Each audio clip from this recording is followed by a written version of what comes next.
We are telling kids all across America, you cannot come up here unless you get what the Democrats tell you is the best thing for your health. And even though there are some scientists who say that it actually may imperil your health, you don't get a choice, and you can't be part of the nationwide Senate program. You can't be part of this elite group unless you submit, unless you bend the knee to the Democrats, unless you say, my body belongs to the Democrat Party. My body will be injected with whatever the Democrats tell me I need to do because I don't have control over my medical decisions. The Democrat Party does.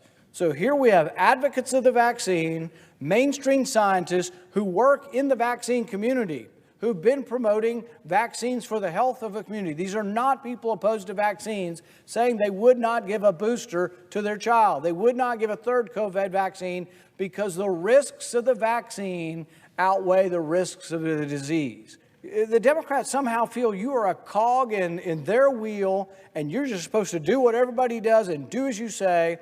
But really, your healthcare decisions are based on your risks of getting COVID, your risks of dying, being hospitalized, or transmitting it. It's about you.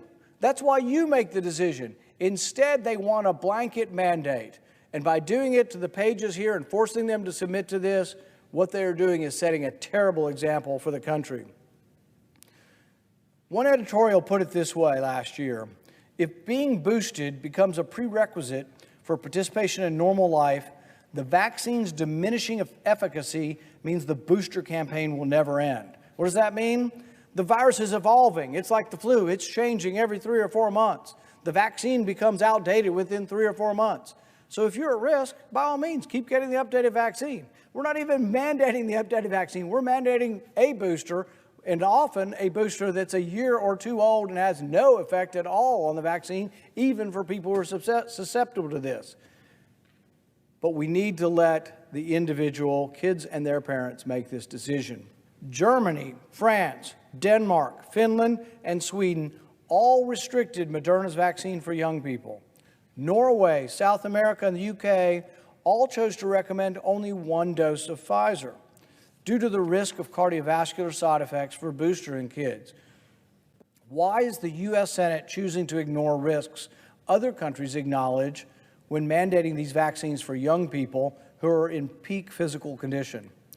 Public health measures should be backed up with proof that the benefits outweigh the burdens.